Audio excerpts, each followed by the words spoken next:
사랑하시는 하나님 아버지, 오늘 이 시간 갖도록 은총을 허락해 주시니 감사합니다.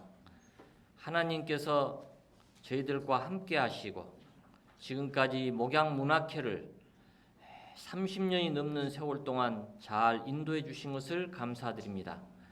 이제 오늘 참으로 이제 제26집 한국목양문학 출판 기념식 그리고 한국목양문학 문학상 시상식을 거행하려고 합니다. 주님께서 은혜로 함께해 주시옵소서. 예수님 이름으로 기도합니다. 아멘. 찬송가 430장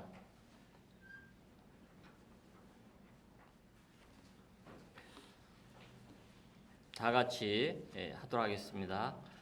주와 같이 길 가는 것 즐거운 일 아닌가.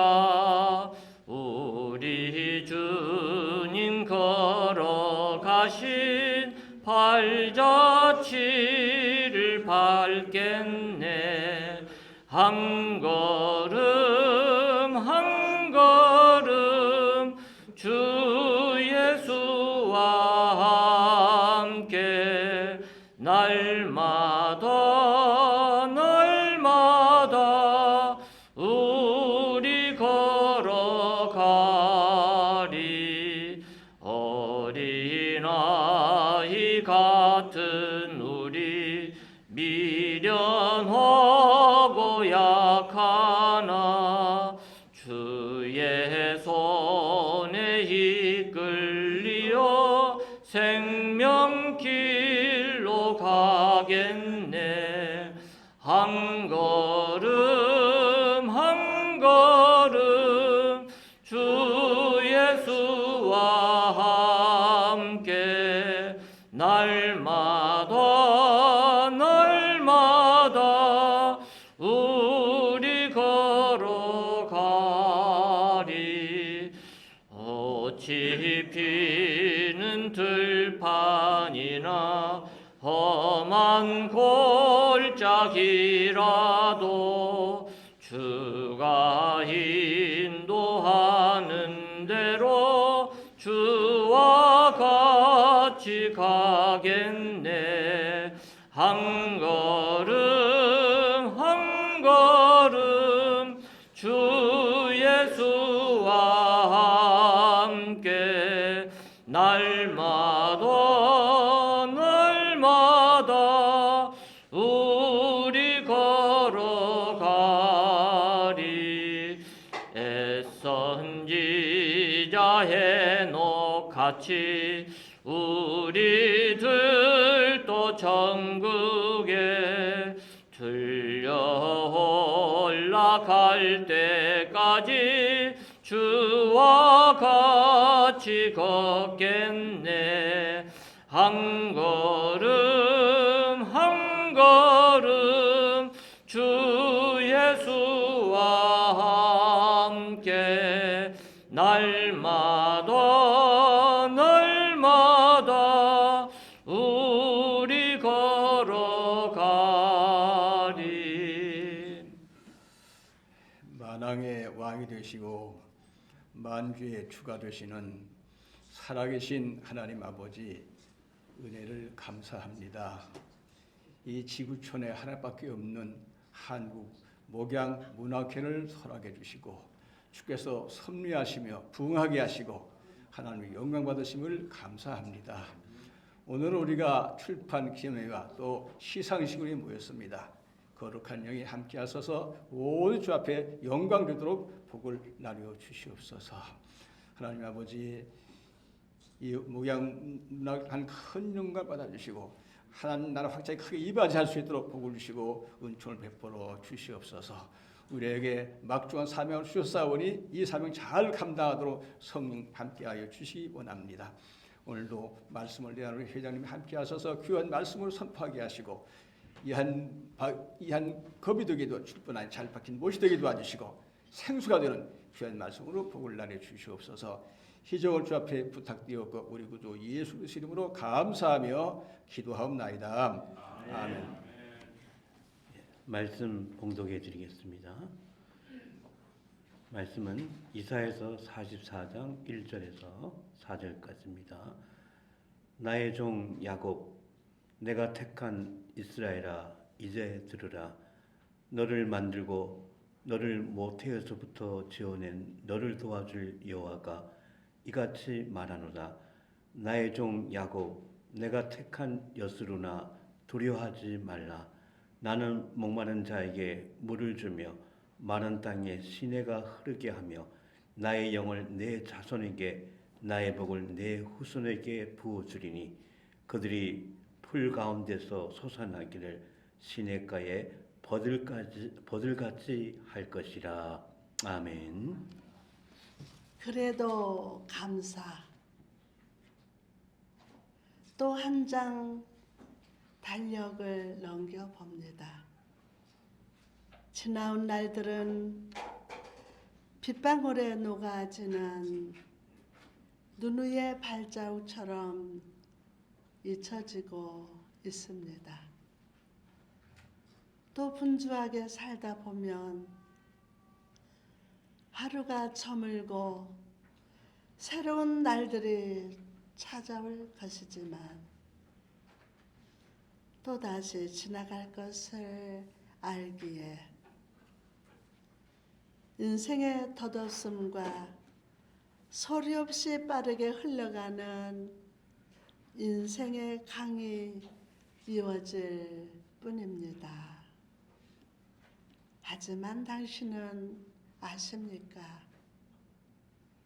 당신의 의미 없는 나날들은 영원한 사랑에게로 의미 있게 날아가고 있음을, 당신의 삶은 전능자를 감탄케 하는 하모니 음표가 됨을, 천국을 울리는 편안의 음악은 당신의 감사와 찬양과 눈물 속에 담긴 영혼의 음표로 그려진 것임을, 그러므로 아쉬워 말고 슬퍼 말고 오늘 이 하루를 감사하세요. 아멘. 감사합니다. 오늘 우리가 만나는 하나님이라는 제목으로 함께 은혜를 나누고자 합니다. 할렐루야.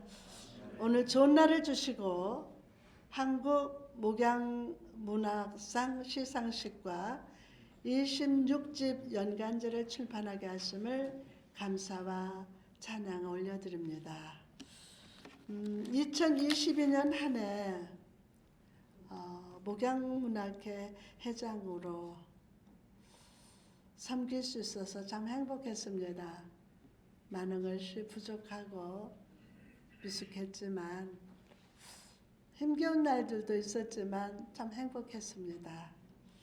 예배예설에 하나님이 함께 하셔서 우리 목양문학회의 지경이 넓어지고 부흥을 허락하셨습니다. 바라기는 한 송이 붉은 장미꽃처럼 사랑의 향기를 잃어버리지 않고 어두운 밤을 비추는 달처럼 우리 목양문학회가 소망을 잃어버린 이 땅에 편안과 위로의 빛을 비추시기를 기대합니다. 저는 때 묻은 하나의 지팡이지만 또한 부족한 종이지만 살아있고 활력 있는 하나님의 말씀이 오늘 우리에게 은혜의 이른 비와 늦은 비로 내 잔이 넘치게 하실 줄 믿습니다. 요즘 우리 삶에서 벌어지는 사건을 보면 과연 하나님이 살아계시는가? 의심이 생길 만한 상태입니다. 코로나19는 여전히 우리를 힘들게 하고 경제도 어렵고 가정 안에서 관계 속에서 행복과 기쁨은 언젠가부터 사라져 가고 있습니다. 저를 찾아오시는 성도분들의 삶의 이야기가 눈물을 흘리면서 고백하는 그 쓰여진 간절한 기도 제목을 보면 얼마나 힘들까. 제가 눈물이 다 나올 지경입니다. 오늘 말씀 속에서 이사야가 바라보는 이스라엘 백성들의 현실도 이러했습니다. 그들은 나라가 망했고 포로로 끌려와 있습니다. 그들은 어릴 적부터 하나님은 전능하신 하나님이시라고 이스라엘 민족을 지키시는 하나님으로 믿었지만 지금 현실은 하나님은 죽은 것 같고 눈에 보이지 않았습니다. 그들의 믿음과 현실은 여전히 복잡하게 부딪히고 싸우고 있습니다. 이런 상황에서 우리는 어떻게 해야 할까요? 바로 이 상황 속에서 우리는 하나님을 만나야 할 줄 믿습니다. 나 고등학교 때, 중학교 때, 20대 하나님 만나서 그게 아니라 오늘 또 만나야 될 줄 믿습니다. 하나님이 계시지 않는 것 같은 상황, 절망의 시대 속에서 오늘 우리가 만나야 할 하나님은 어떤 분이십니까? 첫째로 부르시는 하나님을 만나야 합니다. 주님 나를 부르셨으니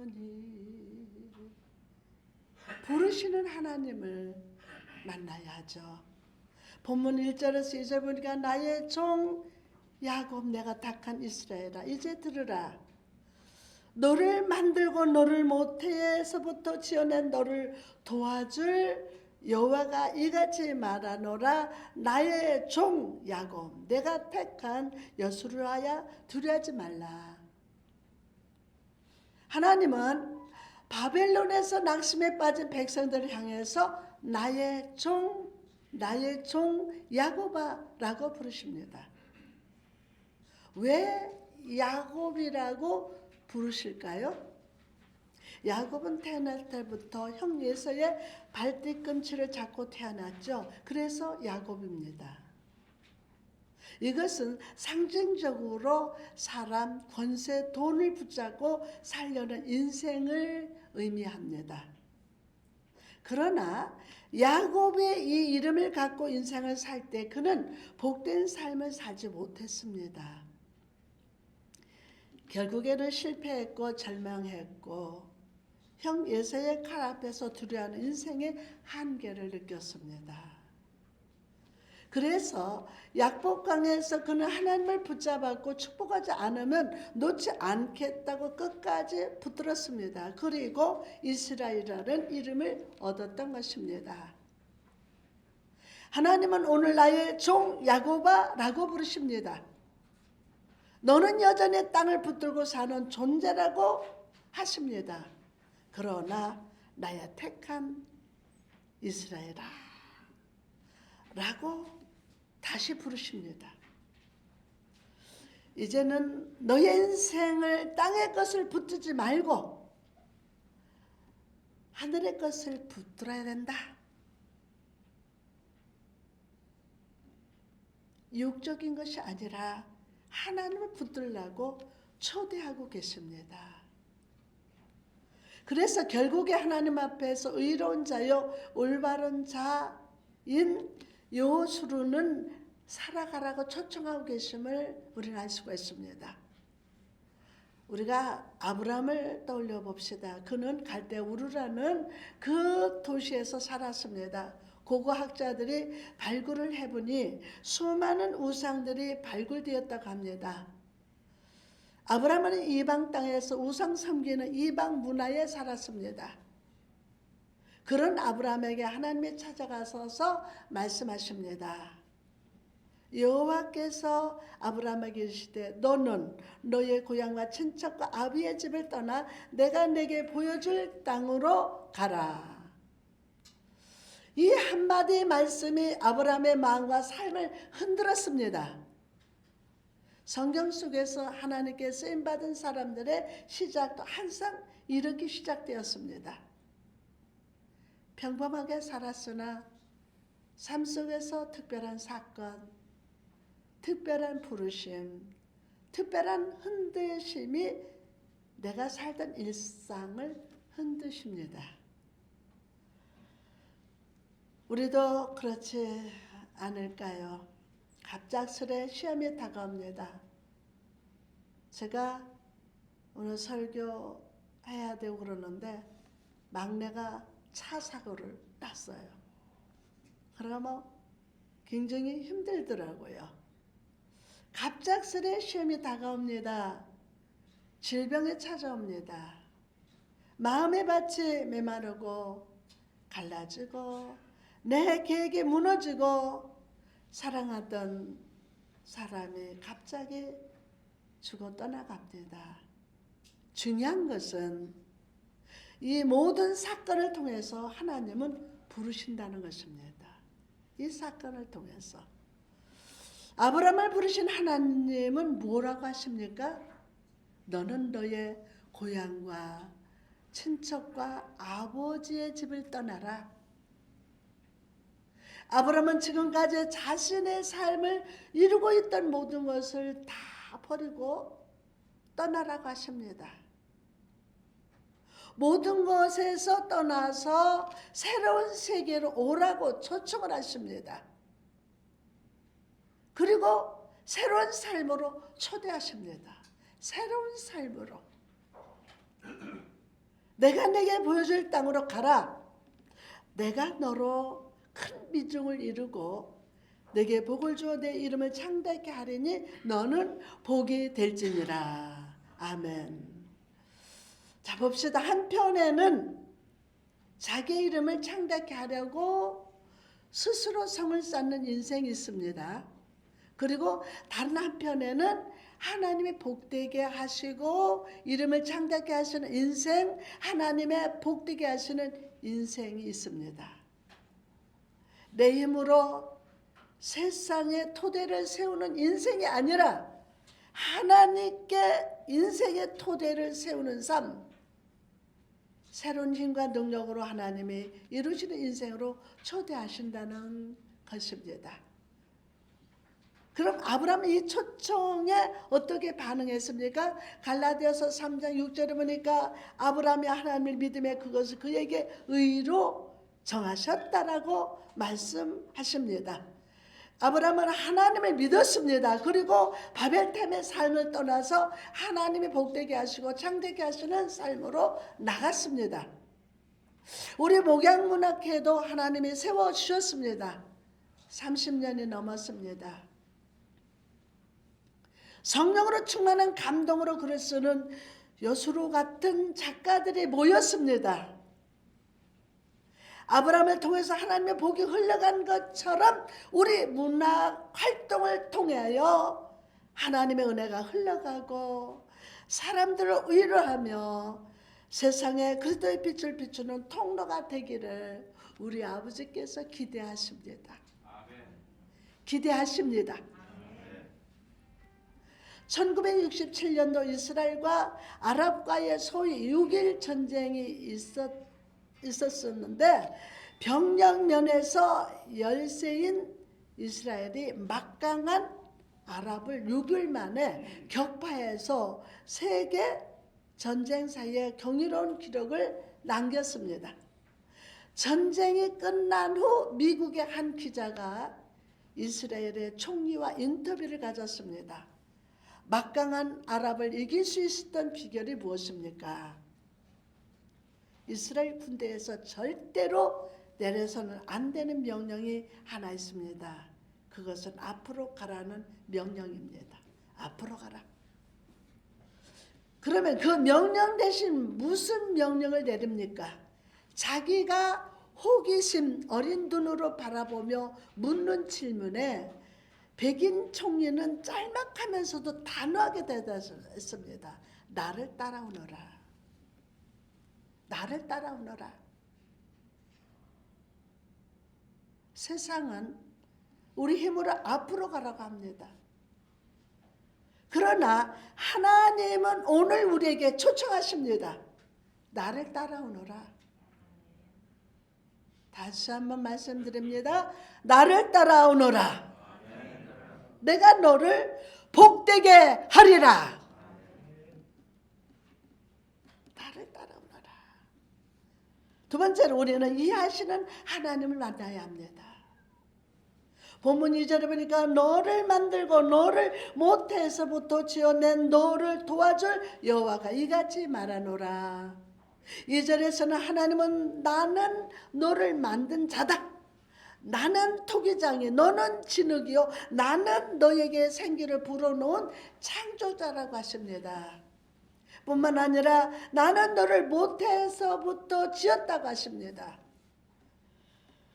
엄마 뱃속에 있는 아이는 처음에는 작은 알로 시작합니다. 몇 주 지나서 가보면 심장이 생겼고 눈이 생기고 팔다리 생기고 점점 자라납니다. 엄마 아빠는 그 모든 과정을 알고 있는 모습 그대로 사랑합니다. 하나님께서 나를 모태에서부터 지어냈다는 말은 하나님의 나의 아주 작은 부분까지 다 아신다는 겁니다. 내 정신과 마음, 생각, 육체적 조건, 나의 운명도 다 아십니다. 우리 목양 문학을 아십니다. 우리 한 분 한 분을 다 아십니다. 나를 지으셨기 때문입니다. 그러므로 두려워하지 말라는 것입니다. 4절에 보니까 그들이 불 가운데서 솟아나기를 시냇가에 버들같이 할 것이라. 여기서 푸른 세상을 의미합니다. 그런데 우리가 불 가운데 솟아난다고 말씀합니다. 세상 가운데서 솟아난다고 합니다. 이 말은 우리가 이 세상 속에서 사람들과 함께 살아가는 현실을 의미합니다. 그런데 불 가운데서 솟아나기를 어떻게 된다고 말씀합니까? 시냇가의 버들과 같이 될 것이라고 합니다. 이 말씀은 하나님의 성도들이 처음에 볼 때는 세상에서 삶이 보잘것없는 것처럼 보여도 마침내는 시냇가에서 자라는 버들나무처럼 번성하고 풍성한 삶을 살게 될 것이라고 약속하시는 겁니다. 이런 인생을 가리켜 다윗은 이렇게 시로 표현합니다. 시편 1편 3절에 그는 시냇가에 심은 나무가 철을 따라 열매를 맺으며 그 잎사귀가 마르지 아니함 같으니 그가 하는 모든 일이 다 형통하리로다. 비록 우리는 세상 속에서 힘들고 어렵게 살고 계십니다. 그러나 우리가 잊지 말아야 할 것이 있습니다. 우리는 세상에 살지만 세상에서 자라는 풀처럼 잠깐 피었다 시드는 인생으로 끝나지 않을 것입니다. 우리 인생의 뿌리는 오늘도 풍성한 은혜를 부으시는 여호와께 깊이 내리고 있습니다. 여러분이 그 인생의 뿌리를 뽑아 여호와를 떠나지 않는 한 우리의 인생은 철을 따라 열매를 맺으며 잎사귀가 메마르지 않을 것입니다. 생각해보면 코로나19가 계속되는 중에서도 우리 목양문학회 활동은 조금도 의식되지 않았습니다. 의식되지 않았습니다. 목양문학회 사무실도 열었고 신앙송회도 계속 할 수 있었으며 동인지도 출판했고 오늘 이렇게 연간지까지 출간하게 하신 하나님께서는 앞으로도 우리 목양문학회와 함께 하시고 은혜 위에 은혜로 이른 비와 늦은 비로 채워주시고 이 나라의 민족 그리고 세상을 살며 힘들고 지치고 상처받은 영혼들을 위로하는 통로로 우리가 사용될 줄 믿습니다. 사용될 줄 믿습니다. 기도하시겠습니다. 하나님, 오늘 또 종을 통하여 하나님의 말씀을 나누게 하셔서 감사합니다. 하나님의 섭리와 인도하심 속에서 우리 목양문학회를 세워주시고 오늘 목양 문학상 시상과 연간지 출판을 하게 해주셔서 감사합니다. 오늘 우리의 삶의 자리에서 부르시는 하나님을 만났습니다. 어디에서 무엇을 하든지 나는 주께 속한 자임을 기억하게 하옵소서. 하나님으로 큰 역사를 이뤄가는 목양문학회가 되게 하옵소서. 이 세상에 길 잃은 영혼들이 우리에게 호소할 때 민감하게 반응하게 하시고 시냇가에 퍼들같이 형통하고 은혜를 흘러보내게 하옵소서. 그래서 우리 목양문학회의 작품 활동을 통해 많은 주의 자녀들이 위로받고 샘을 얻고 예수님과 동행하며 편안하게 살게 하옵소서. 오늘의 시간을 주시고 우리 목양문학회 정말 출판과 우리 시상식 후에 성령님 기름 부시고 정말 먼 곳에서 하나님 우리 모였습니다. 하나님의 은혜와 사랑으로 축복으로 임재하시고 기름 부시고 역사하여 주옵소서. 감사드렸고 예수님의 이름으로 기도합니다. 아멘.